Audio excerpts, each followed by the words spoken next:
One summer, I was tasked to do a Lexus trade show at Copper Mountain, Colorado. I know it's rough, but someone had to do it. On this particular trip, I took my wife and we decided to go whitewater rafting.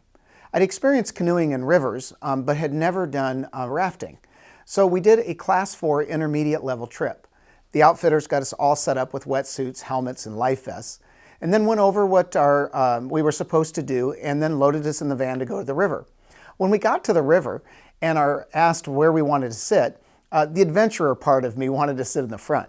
And once we had our seating assignments, they went over our responsibilities.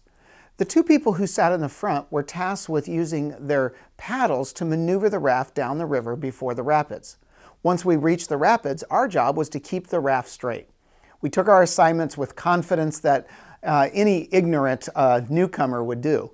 Once we were in the river, we found our jobs quite easy. The trip was going well, and the guide would say, take us to that side or maneuver us over to this part of the river, this destination, and we were becoming experts. Well, that was until the rapids. Once we hit the rapids, my inexperience showed up. I was looking down, then up, and getting wet, and then more wet. I was paddling, but nothing seemed to be happening.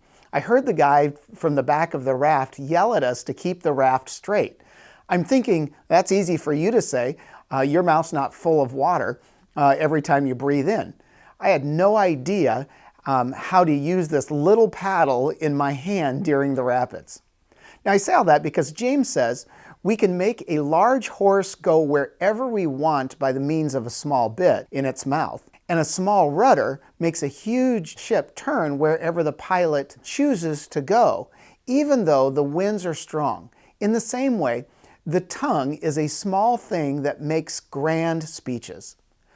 I have found that I have this ability to control my tongue when I'm in calm waters. But when the problems of life come, I feel like I have no control. It's not that I start saying things that I will regret, even though sometimes I do. It's more like the words, I lose the ability to direct, persuade, or convince. James gives an important understanding about the words we speak. Power over your words gives power over your life. He uses two illustrations, the horse and the ship. The horse is a powerful animal that can be controlled with a bit. A horse with a bit in its mouth can be turned or even stopped quickly. A ship is a large vessel that can be turned with a rudder, but it requires skill and time. It is in these illustrations the power is found. There are circumstances that you can stop, turn, or make go quickly with words. There are more complex situations where your words have to be used skillfully to get you going in the direction you want. Here's the place to calibrate. Ask the Lord for wisdom as you look at situations. Will my words have a quick effect, or will it require more skill? The Lord wants to help you with the right words in both situations, so ask Him for the right words as well. So until next week, remember, don't just take life as it comes, calibrate and shape it as you go. Thank you for following Calibrate. Share it with someone you know. Take a moment and review us and give us a good rating on iTunes, Google Play, Facebook, or YouTube.